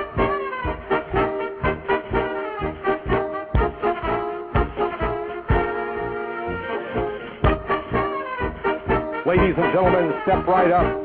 Welcome to the Madness of Atheism show. Welcome to the Madness of Atheism show, ladies and gentlemen. We believe in nothing. We're the rational ones. You know, let's talk about this. Atheism, Plato said, is a disease of the soul before it becomes an error of understanding. It has been said that maybe the atheist cannot find God for the same reason a thief cannot find a policeman. Interesting. Very interesting. You know, the fact is, if there were no God, there would be no atheist. Now, listen, guys, seriously. Why would I go around talking about God so much? For example, the Atheist Experience show is a good example. You should really watch the Atheist Experience show. Matt, for example, calls, and excuse my language, he calls God a dick. He says God's a mafia boss. He says all this. Well, then that basically proves that you hate God. How could you hate something that doesn't exist? If you hate something that doesn't exist, is that not a mental illness? Think about it. How could you hate something that doesn't exist? To hate something that doesn't exist shows you're mental. There's something wrong. I would be very afraid, guys, to hate something and then say it doesn't exist. Because you know what could happen? They could come to take you away. They're coming to take me away, ha-ha. They're coming to take me away, ho-ho, hee-hee, ha-ha. To the funny farm where life is beautiful all the time. It doesn't make sense. I'll be happy to see those nice young men in their clean white coats, and they're coming to take me away, ha-ha. It doesn't make sense to hate. Let's go to 501 area code. 501, and then it's the number 4. Welcome to Shock Radio. Happy Easter. Hey, happy Easter to you, too. Yes. What say you about all this? Did you want to say anything? Well, I am an atheist. I'm sorry? I am an atheist. No, I heard you say you're an atheist. I'm just sorry that you are one. Oh. You evidently didn't hear when I said that. Now, 501, I want to appreciate you calling in. Let me ask you, because so far atheism, and I used to be an atheist. That's why I do these shows, because I love you guys. But atheism does need to be ridiculed for what it is. It's just evil. My question is, what proof and evidence could you provide? And I know you can't provide any, but just, I'll humor it. What proof and evidence can you provide that atheism is accurate and correct? Well, therein really lies the problem, because yes, I agree. Atheism is just the lack of belief in something. And when, for instance, most atheists see it as a burden of proof issue. We make no real statement as to. So would you say there's no evidence, proof and evidence? Then it's really based on faith. Can I play something for you? And I want to get your opinion. We had some atheists call into the radio show, and they admitted there is no proof and evidence that atheism is accurate and correct. And basically, if you don't have time to hear it, basically he admitted that atheism is based on faith. The madness of atheism, however, is that it is faith in nothing. Yeah. Well, would you like to try that question, answer the question? Let's say I'm your brother, and we sit down at the kitchen table, and I'm looking at all this proof and evidence for Christianity, prophecies that came true, Jesus Christ, the most famous person in the world, the number 1 book in the world. I mean, what is it, like 3% of society is atheist? It doesn't seem like you guys are doing too good. Really? Because you're like a member of the 3% club. So go ahead. What proof and evidence would you give that proves that atheism is accurate and correct? Well, just give it a shot. I would resort to an analogy. I would say atheism is just the fact that we do not see the evidence that you see. We don't see it. Can I ask you a question about that? If you were blind and I was standing right in front of you, would you be able to see me? Yes or no? No. That's right. That's your problem, caller. You're blind spiritually. What I would advise you to do is read the Bible. Jesus talked about people that are blind and they cannot see. And I was blind, I cannot see, but he has opened my eyes. 804 area code. You're on the air. 804, welcome. Try to say hi. Let's see if we can hear you. Hey there. You hear me? I can hear you, 804. Are you an atheist or a Christian? Neither, actually. But, we'll... You're a Christ-atheist. You're an atheist Christian. No, actually, I'm pagan, but we'll not get into that. We'll just assume that I'm an I love talking about pagan. Because my spirit... What do you guys have to do with trees? You love trees. Oh, well... Do you believe they're spiritual? That's kind of where life comes from, plants, and then it kind of just tapers off into the animals. But yes, I'm very spiritual. Now, well, let me ask you something. So do you believe trees are spiritual? Well... Because I did a video where I proved they're damn rude. Because I went up to the tree and I said, tree, am I going to have a good day today? And the tree just looked at me very disrespectful and didn't answer. And I slapped it across its face with my motorcycle glove. Oh, that's quite mean of you. I know. Well, it's funny how you take the tree side on it when he's giving me the cold shoulder, or should I say the cold stump. Hold on, 804. Let me go here to 336 area code. And, guys, I've never had so many calls. I can't believe it's Easter and we're all doing 336, you're on the air. I think I might have talked to you already, but I'm back with you. Are you there, 336? Yeah, I'm still here. I'm just all right, good, man. why you're not letting me okay, now you had time to think of proof and evidence. I'm even giving you 5, 6 tries. What proof and evidence do you have that atheism is accurate and correct? Please try. Go ahead. The proof and evidence that atheism is correct is that atheism asks for proof of God, and you do not present any. You present, nothing to substantiate your claims. I just went through all this proof and evidence. Were you here at the start of the call? Yes, I was, but that's not proof. That's stories. You're saying you have to admit, regardless of what you say, it's more than what you got. Because whenever I ask atheists, well, what do you got? This is all I hear. Let me ask you one question. See, ladies and gentlemen, lack of evidence is not evidence. In the real world, now let me bring, hold on a second. Let me bring Ridge on and 614. I'm going to bring all you guys on at once. So no, everyone talk at one time, okay? Let me bring, 910, you're on. Did I talk to you yet, 910? No. Okay, 910, welcome. And 910, are you an atheist or Christian, or what say you? I'm an atheist. Okay, now, 910, can I ask you a question? You could either answer what proof and evidence do you have that atheism is actually correct, or tell me about, did you ever believe in Santa? Well, there was a guy named Mr. Chris Kringle, Father Christmas. You are an atheist, and you're going to talk to us about Chris Kringle. I don't think he's Father Atheist. I think he's Father... Well, go ahead. I'm sorry to interrupt you. Well, technically, he did exist, but he didn't have no magical powers or nothing. He didn't watch over us. How did you find out there was no Santa Claus? And also, you can, you're amongst friends here because you are an atheist, and I know that you did believe in Santa before. Were your feelings hurt? Were your widow feelings hurt when you found out that there was no Santa?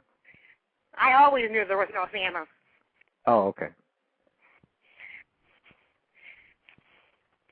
All right. Now, do you have any? No Easter bunny. Do you have any no proof? No pink unicorn. Yes. Do you have any proof and evidence that atheism is accurate and correct? Did you want to try it? Well, they found proof of this flying spaghetti monster. The flying spaghetti monster. Yeah, they found fossilized Parmesan cheese and fossilized noodles. Okay, wonderful. Hold on. So proof and evidence of atheism is accurate and correct is 570. You're on, and let me go to this caller. Hello? I think you might be on. Hello? Okay, hold on. Let 570 talk first. Hey, 570, welcome. I apologize. Can I just? You having to wait. Can I just make a statement first? We've had a zillion. Again, I'll tell you what. I'll let you make a statement first if I could ask you a question after you're done. And you okay.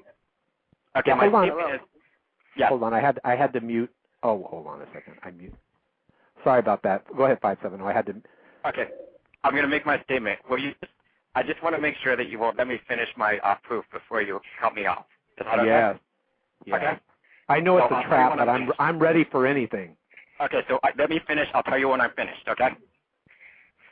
Is that fine? Yeah. How long is it going to take, do you know? Because I have probably 8 like under lines. 3 minutes. 3 minutes. Under 3 minutes? No.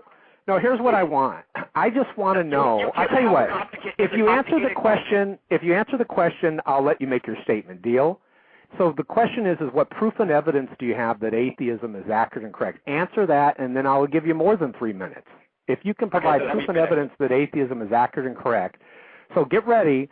In 10 seconds, you're going to shine for the atheistic Santa Claus worshiping, unicorn galloping, leprechaun loving community.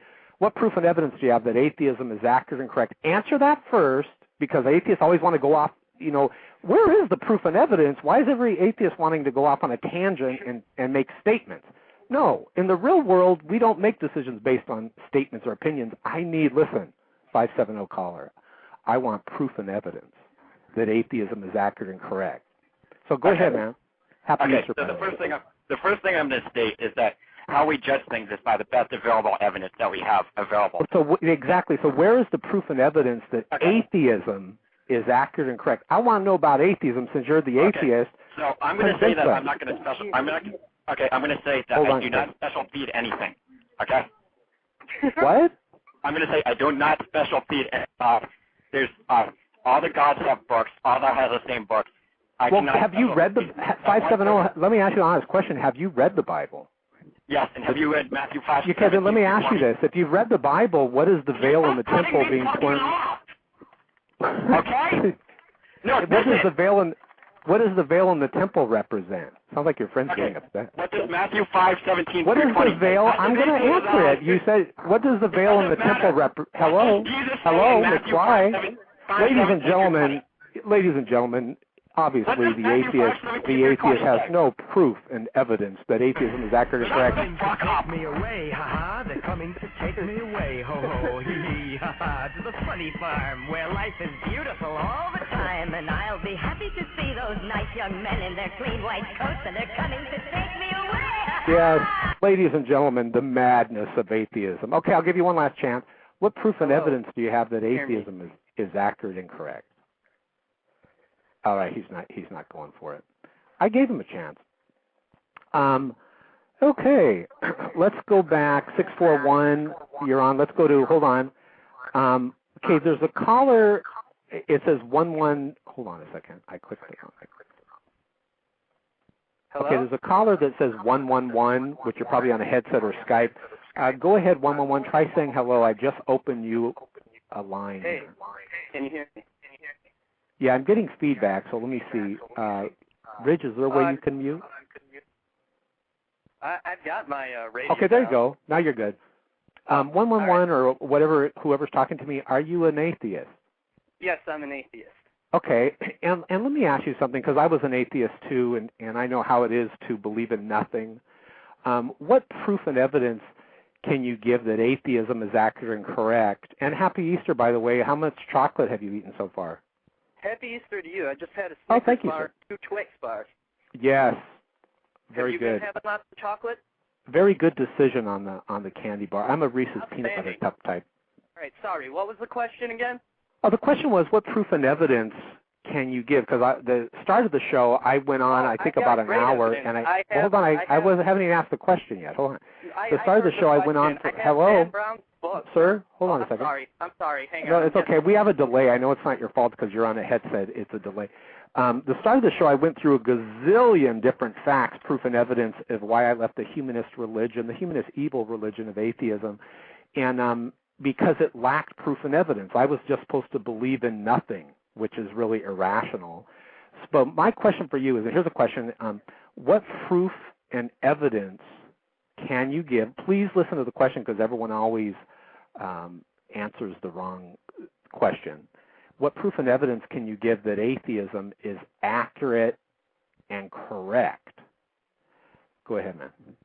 Oh, You're up to I've bat. got great evidence. I have Dan Brown's book called Angels and Demons, and it says... So you have a...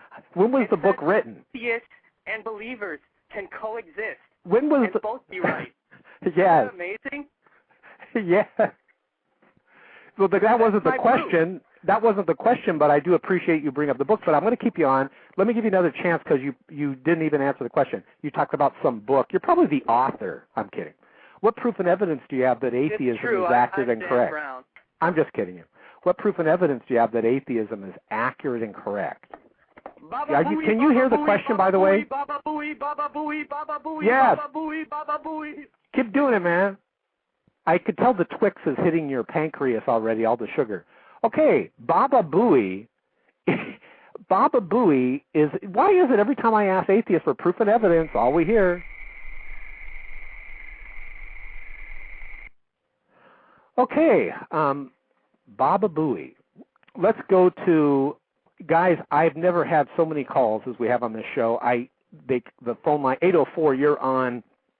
804, welcome to the Madness of Atheism show, our special Easter show, where atheists call up and prove that atheism is madness. It's accurate and correctly madness, I should say. 804, you're on. Try saying hello. Let's see if we can hear you. Hopefully we can. Yes. You hear me? I can hear you, Abe. All right. I want to try and rattle off a little bit of proof and evidence. Well, And are you an atheist? Yes. I'm sorry? Yes. No, why does everyone fall for that joke? I'm just saying that I'm sorry that you're an atheist. I feel sorry for you. Okay, 804, thanks for calling in. Have you had any Easter candy today? Oh, no, not really. I haven't either, but I'm going to have some Reese's peanut butter cups. 804, I used to be in the humanist religion of atheism, and we had people like Richard Dawkins saying, I believe in nothing, and I believe that nothing created everything. And I believe that when I die, I'm nothing. And guess what? I'm the rational person. You can't write comedy like atheism. It's hilarious. But go ahead, 804. What proof and evidence can you supply that atheism is accurate and correct? Proof and evidence. Go ahead, man. And happy Easter. All right, happy Easter to you too. All right. Well, atheism is a negative claim, and in order to it sure is negative. It's depressing. In order to prove a negative claim true, we must kind of contradict and prove that what it says negative is not true. Now, I know you've offered a whole lot of evidence for Christianity, but I would put forward that, as a matter of fact, in light of the extraordinary claims, we cannot actually see that as science. Well, that's what atheism asks for. Atheism asks us to believe that nothing created everything. Is that not true that you want us to believe that? Well, not Isn't that extraordinary claim? How can you back that up? Well, we don't know. That's the problem. You don't know. Because we don't so you're basically basing it on faith, aren't you? No. Very religious of you, by the way. We know what happened. We know what happened just a few seconds after everything was created. We can see so far back into space. And you know the speed of light is only so far back, so if you do the calculations, we can see very far back in time. Well, can I ask you a question, too, because speaking about that, because it seems like that's your forte, that do you believe what the public schools say, that the Earth is 4 billion plus years old? I do, but only because I have studied it on my own. Now, were you aware that earlier on the schools taught a different time period? I bet you would have been drinking the Kool-Aid then saying, yes, I believe it too. No, because... Okay, well, go ahead. We'll get back on the subject. What proof and evidence do you have that, because it just cracks me up that the public schools say it's a fact and they keep changing the facts. The thing about it is it not true that atheists say we believe in nothing, but yet, have you ever heard the Atheist Experience TV show? Oh, yes, I watch them all. Have you heard how Matt calls God a dick? Have you heard how Matt calls God a mafia boss? Isn't that insane of Matt? How could he hate something that doesn't exist? That's not right, is it? Is it not true that Matt is proving that God exists because he hates God? Would you call me a mentally ill person if I went around hating something that didn't exist? I think I've made my point, haven't I? It is insane to hate something that doesn't exist. The truth is Matt's really not insane. He knows God exists. The book of Romans, by the way, says that everyone knows God exists. When an atheist says they don't believe in God, they're lying. When an atheist says they don't believe in God, they're lying. Go with me, ladies and gentlemen, to Romans 1, 17. For therein is the righteousness of God revealed from faith to faith, as it is written, the just shall live by faith. Now watch how it clearly says, God says, you have all the proof and evidence you need and you will be without excuse. The atheists don't like this. This is why Matt from the Atheist Experience Show, oh, by the way, you guys gotta see a video where a 15-year-old kid calls into the Atheist Experience Show and pones Matt from the Atheist Experience Show. When this is over, go to shotgunow.net. You can see the video of a 15-year-old kid catching Matt in some really big mistakes. You can see Matt squirm and sweat on the air on video as the 15-year-old young man points out Matt's errors. Unbelievable. As a matter of fact, you guys should subscribe to this young man. Write this down. This guy is absolutely brilliant. youtube.com/AaronK1994. It's AARON, the letter K, and then the number 1994. That's AARONK1994. And ask him, say, I want to see the video of where you pwned Matt from the Atheist Experience Show. I have a message for the Atheist Experience Show. I want everyone to send this to them. We have been asking that show to provide proof and evidence that atheism is accurate and correct, and Matt has cowered from that question. Matt from the Atheist Experience Show, we lay down the gauntlet. We challenge you to provide proof and evidence that atheism is accurate and correct. You never do it. People write to the show. I know he's getting the emails. He's getting the calls. He will not provide proof and evidence. You know why, ladies and gentlemen? Because there is no proof and evidence that atheism is accurate and correct. It is madness. It is madness upon madness upon madness upon madness. It is just madness. Go to www.shockawenow.net. I have a link there to Aaron's site where you can see the video where a 15-year-old young man calls into the Atheist Experience Show, and it was the Atheist Experience Show's worst nightmare, as this young man brilliantly exposed the madness of atheism. Now listen, we've asked atheists to call in and provide proof and evidence that atheism is accurate and correct. Listen to these clips of atheists avoiding the question as we ask them to provide proof and evidence that atheism is accurate and correct. Where is the proof and evidence that atheism is accurate and correct? Atheism, listen, you have failed miserably on live radio to provide it. Here's some more clips from our previous shows. Listen how atheism runs from the question. Now, as you guys know, this show, we're inviting atheists to call in and provide proof and evidence that atheism is accurate and correct. And D-Man and John, you guys, both of you guys were on the show where we had the atheist, we asked them to call into the show. And what happened is I've noticed when we ask them questions, they will go around it. I know you guys have seen that. So what we're going to do on this show when they call in is, here's the question. What proof or evidence do you have that atheism is accurate and correct? So if you're an atheist, a sweet, huggable, lovable atheist, and you're going to call in, listen, be prepared with an answer to that question. What proof or evidence do you have that atheism is accurate and correct? And listen, if you plan on calling in to talk about goats, Santa Claus, a coin, or a cocktail napkin, or candy falling from the heaven, we will guide you back to the original question, which is what proof or evidence do you have that atheism is accurate and correct? I believe, and I'd like someone to call in an atheist and give me their answer to this, I believe that atheism is humanism. It's a humanist religion. And I go, well, the problem is, even if you go to Wikipedia and you look up atheism, it talks about, I'm going to quote what it says here, if I could find it. It says, one of the most common criticisms of atheism has been to the contrary, that denying the existence of a just God leads to, listen, moral relativism. Quote, leaving one with no moral or ethical foundation or renders life meaningless and miserable. That's what it says on Wikipedia. Now, all right. Since the atheists are, and we're saying this tongue in cheek, Everyone is calling Dark the Atheist a wimp. Now, let's be honest. What proof and evidence could he have supplied? 2 extra lines.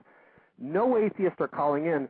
I mean, please, atheists, I pray to you in the name of the spaghetti monster that you guys worship. Please call in. Pink rainbow, Santa Claus. It is Santa syndrome. So go ahead, D-Man, and then we'll go right into what Evan has to say. Well, so go ahead, D-Man. And then you got a couple atheists in the room that sit there and they keep typing, but they're not calling. 304 area code, please tell me you're an atheist.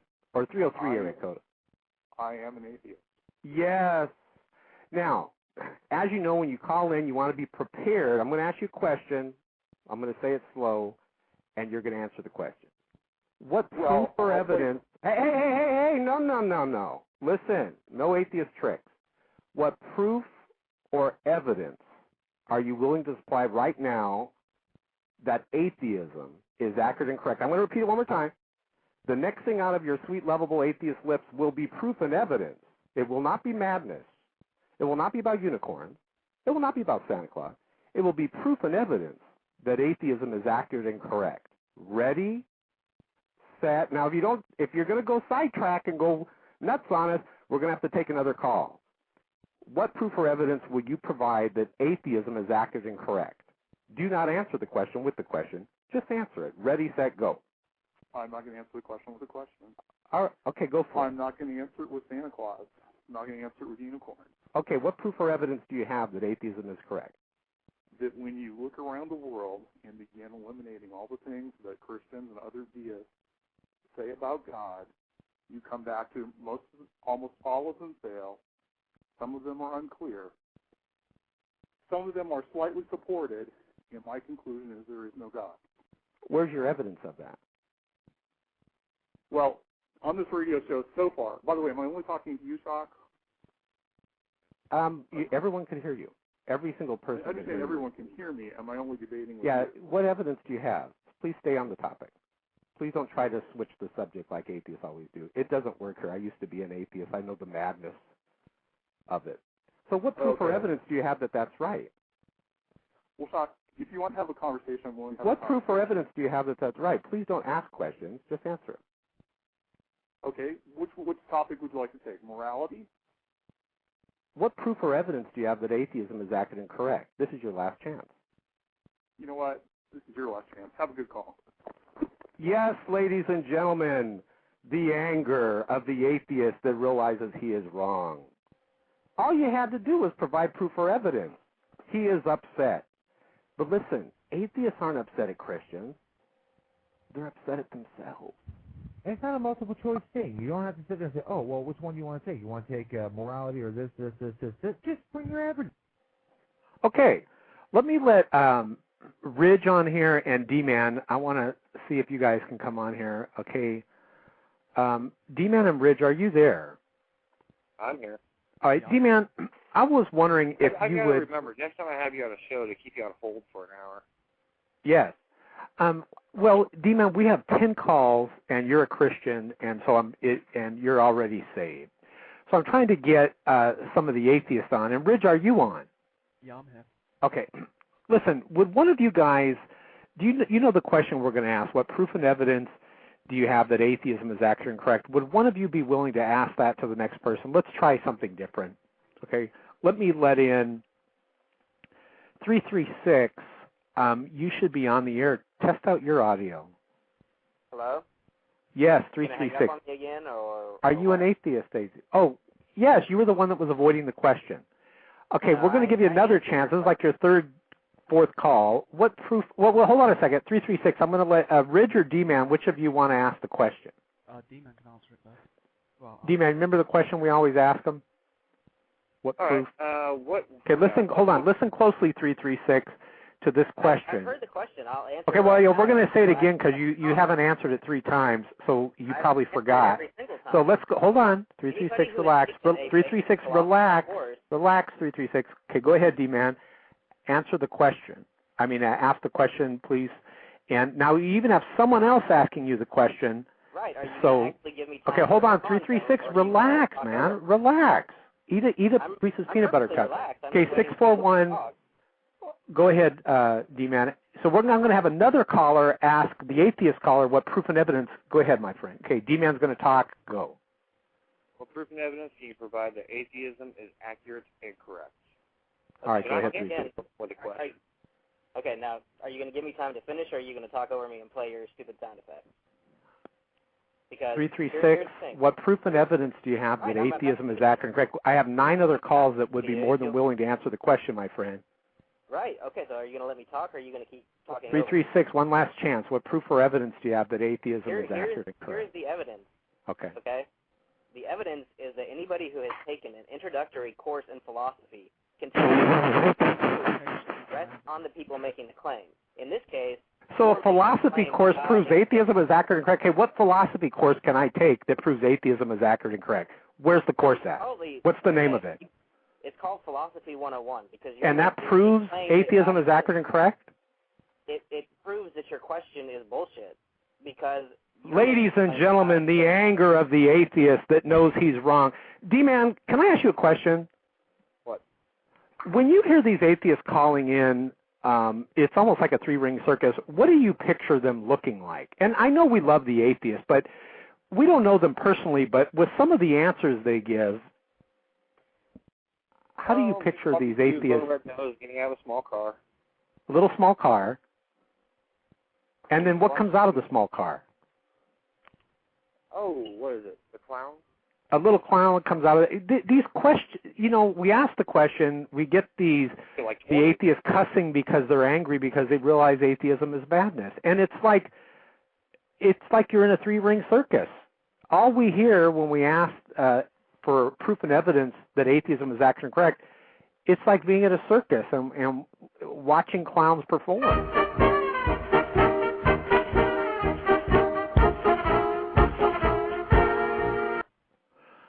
Okay. Before you go to the next one, before yes, I have D-Man. stuff here, you had a couple people that wanted to bring up, one work on the Sabbath, and the other one is Matthew 5:17, where you said, "I did not come to abolish." Well, I asked the guy if he read the Bible, he would know that we're not to judge each other on what we eat or the Sabbath. But he said he didn't. He read the Bible, but then I questioned him, and he didn't even know that passage in the Bible. If he's still listening to the show, he can go ahead and look in the Bible, find out what the veil represents, and he has the answer. Yes. D-Man is absolutely brilliant. That's why I asked him, do you know what the veil represents? And he did not know. Ridge, he didn't care. That didn't matter and didn't apply. Oh, well, the atheists, they always put their head in the dirt, you know, and like that bird, you know. I mean, like the animal. Ridge, are you there? Yeah, I'm here. Okay, Ridge, you know the question, what proof and evidence can you provide that atheism is accurate and correct? Let's bring in 336. I think 336 is that. Hold on, let me see. We got 9 for 9. Let me go to NW Traveler because he's been on a long time. Traveler, welcome to the show. Happy Easter. Happy Easter to you too. Okay, good. NW Traveler, we had a question for you. What proof and evidence do you have that atheism is accurate and correct? Go ahead. What proof and evidence can you supply that atheism is accurate and correct? Hello? Go ahead. Okay, you're on. I don't know. We're at 910. Now I'm at 910. We lost NW Traveler. Yeah. I just got 2 more calls. 910, you're on. And what we're going to do, guys, we got 15 minutes, so I want everyone to get their words in real quick, and because I want to give everyone a chance. If the people don't answer the question, I got to go to the next callers to give everyone a chance, so we don't have time for a long diatribe. Here's the question, 910, are you an atheist? I told you I was an atheist. Oh, okay, I remember 910. All right, hold on. 910 was the atheist that was talking about the Easter Bunny. Let's go to 501. 501, are you John? Are you John or Evan? Do I know you, 501 area code? No, you don't. Okay, I don't. I have another friend in 501. 501, are you an atheist? And I'm talking fast because we're down to 14 minutes of the show. No, sir. Actually, I'm not an atheist, but I'm calling in to inquire about your show in general, if you don't mind. Okay. Well, we do have 14 minutes. Hold on the line because I want to. These other people are. Here's what we're doing. We're asking atheists to provide proof and evidence that atheism is accurate and correct. And the truth be known, there is no proof and evidence. So I'm doing the show so basically it exposes the madness of atheism. That's what we're doing the show for. So I'm not doing it because I know they're going to provide proof and evidence. They won't be able to. Okay, let's go to 949 area code. You're on. Hi, how are you? Hi. I'm excellent. How are you doing? I'm doing great. Happy Easter. Yes, happy Easter, 949. Are you an atheist or a Christian or what? I have no belief in any gods, just as you have no belief in any god except for the Christian God, it seems. You're like, you have no beliefs in any God. Oh, except for the Christian God. Why wouldn't you just say you have belief in God? Okay, 949. I know you're an atheist, so I'll get to you right. I'll answer your question. Yeah, I know. We're going to do it right now. Here's the question: what proof and evidence do you have that atheism is accurate and correct? Right. And where can I look at this proof and evidence? Right. Petitionary prayer does not heal individuals any better than the placebo effect, and it does not heal. How does that prove atheism is accurate and correct? I don't believe that, but even if it was, how does that prove atheism is accurate and correct? Because statistically, if there were a God, then we would find that prayer would heal individuals based on their petition. What passage in the Bible does it say that prayer heals all individuals? Give me the passage right now. Well, not all individuals, but Jesus did. Okay, well then you can't use that. Let's go on to the next thing. You just failed there. There is no passage that says that. Have you read the Bible, sir? And raise the dead. Have you read the Bible? I'm not completely. You've kind of scanned through the Bible. Yes, ladies and gentlemen, another atheist. You know why atheists are atheists? They haven't read the Bible. Okay, let me go to 336. 336 area code. Hold on, man. Okay, 336, or I don't know if you're a man or woman. 336, you're on. Want to try saying something? Hey, yeah, I'm back. Are you going to hang up on me for a fourth time? Or? Oh, 336, you're the cussing atheist, I think, or some atheist. 336, okay, well, since you're on the line, what proof and evidence do you have that atheism is accurate and correct? Well, God does not heal amputees. What Bible passage does it say God heals all the amputees? Hurry, quickly. Oh, you failed again. Ladies and gentlemen, the atheists are getting shot down one after the other. They cannot compete with a Christian ex-atheist that knows the Bible backwards, forwards, frontwards, upside down, sideways. 615, you're on the air. What proof and evidence do you have that atheism is accurate and correct? Yes, well, I just talked with Jesus this morning, and he told me it was. Yes, excellent. Okay, I'll accept that. Ladies and gentlemen, we had an atheist call in saying he talked to Jesus, and Jesus said it that atheism is accurate and correct. Do we have proof of that?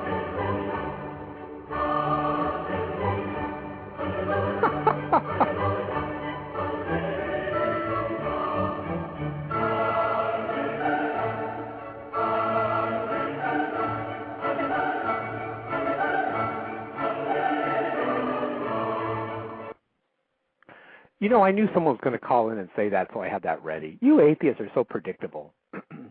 So atheists talking to Jesus. The last caller was an atheist saying that he talked to Jesus. That is excellent.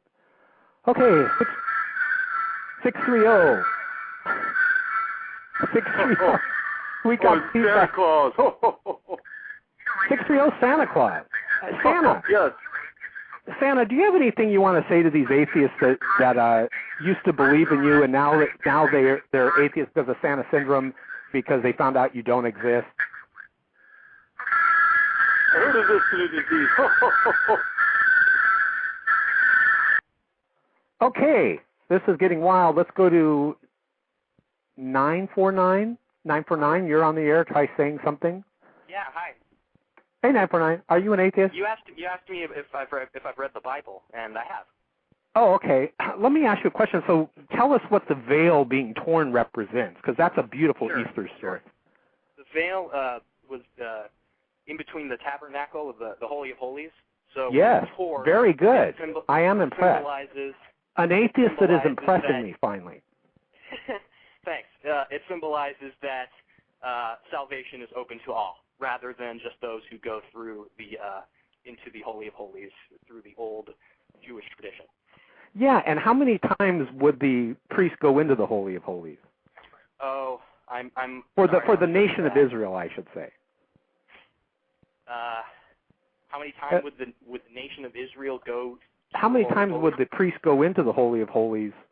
Well, it was like once a year. But let me ask you this. So when Jesus died, see, now you're impressing me. Ladies and gentlemen, an atheist that is spending his time doing something worthy, which is studying the Bible. I was a Christian when for many years. when Jesus died, why was the veil torn in two? Because I remember when I was an atheist, man, I was like, what does that mean that the veil was torn in two? It was like I didn't understand it. So when Jesus died, why was that veil separating the Holy Holies? Why was it torn in two? Well, I think as I mentioned, I think as a storytelling device, that's a good symbolic reason. What was the symbolic reason? Like, why was it torn in two when Jesus died? At that moment, when Jesus died, I'm giving you as much information without telling you the answer. Because of the notion of salvation, because the idea that Jesus' sacrifice opened up salvation to all of humanity. Ladies and gentlemen, this atheist caller has made my day. There is nothing more satisfying than an atheist that is preaching the Bible. It is wonderful. That's how I became a Christian. 949, whoever you were.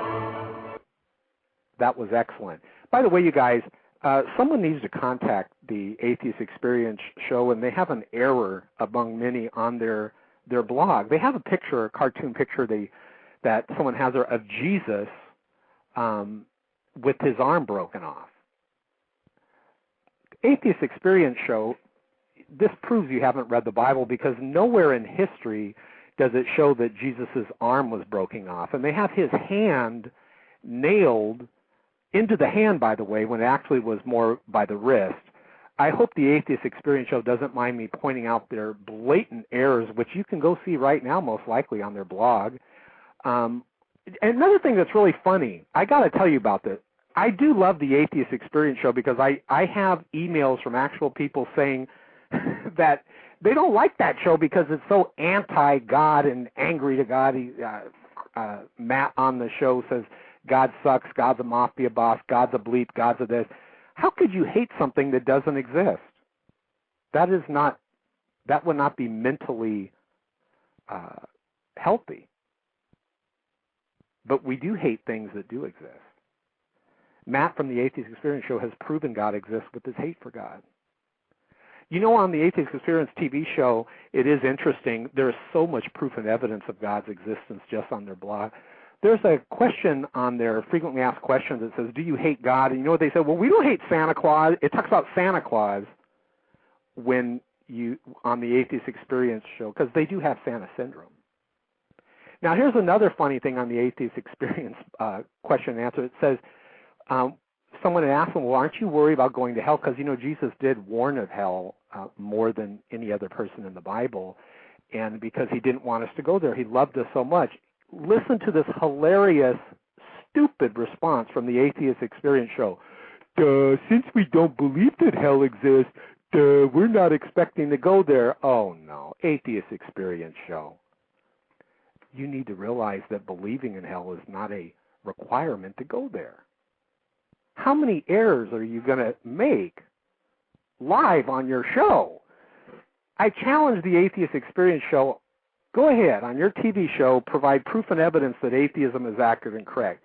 I guarantee you guys, if you call the show and ask them to provide proof and evidence that atheism is accurate and correct, all you hear,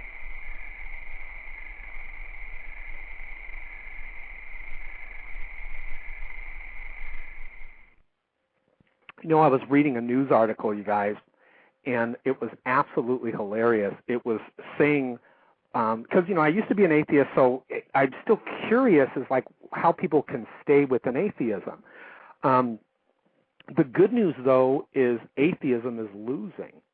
It is dying on the vine.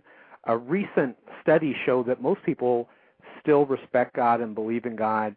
Less than 4 in 10 people believe evolution is accurate and correct right here in the good old USA.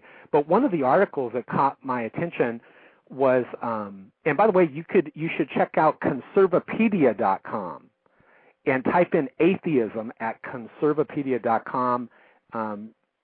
Some very shocking things there, like what atheist China is doing, basically killing and imprisoning churchgoers in China. China is an official atheistic state. It has been estimated that in the less than the past 100 years, governments under the banner of communist atheism have caused the death of somewhere between 40,472,000, 259,432,000 human lives. It's phenomenal. But I remember, we only got a couple of minutes, so I remember reading an article, it's Easter now, but it said how atheists cope at Christmas time, and it was absolutely hilarious. The lady, I go, cope? Okay, what do they mean cope at Christmas? Is Christmas hurting them, all because the Son of God came down and died for us because he loved us so much that, like that one atheist caller in the 949 called in, he was absolutely right. That's what the veil represented. Excellent call. How could someone have to cope around Christmas? What's so criminal about knowing your sins are forgiven and God loves you? Well, it cracked me up because there was this one atheist woman. It says the way she copes is she warns her friends. I'm not kidding you. This is on a news story, Yahoo News. They warn their friends about stores that play Christmas music. Can you imagine Sally? Listen, don't go to Walmart. I heard them playing songs about Jesus. Don't go to Macy's. I heard them playing Away in a Manger. You know, if you're a true atheist, listen, you need to work on Christmas. Don't be a hypocrite and lower your convictions to your atheism. And while you're at it, all that money you got in your pocket that says, in God we trust, since you hate God, why don't you get all that money and go give it to your Christian neighbors? They'll take it. It says, in God we trust. No true atheist would hypocritically keep that money in your pocket. Why would you want that filthy lucre that says, in God we trust? Why would you want that in your pocket? Don't lower your convictions, atheist. Give up all that money that says, in God we trust, and at Christmas time, make sure you work while everyone else has the day off, but you won't do it. See, the atheists, they love all the benefits of Christianity. They like that. That's why they keep the money that says, in God we trust. Hey, listen, guys. God bless you guys. I used to be an atheist. I have left the humanist religion of atheism. Visit my website at www.shockanow.net, spelled SHOCKAWENOW.net. Atheism has failed to provide proof and evidence that atheism is accurate and correct once again. Yet we provided proof and evidence that Jesus Christ is the Son of God. He is risen. Maranatha. God bless you guys. I'll see you at shockforever.com and shockanow.net.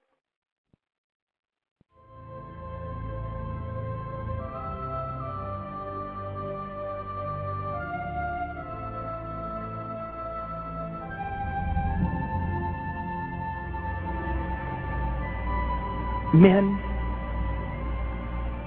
we were not made to live like most men. We were made to fight. We were made to strive. We were made to work. We were made to conquer. We were made to give ourselves for something that is eternal. Adam was given the command to do what? To go out and subdue.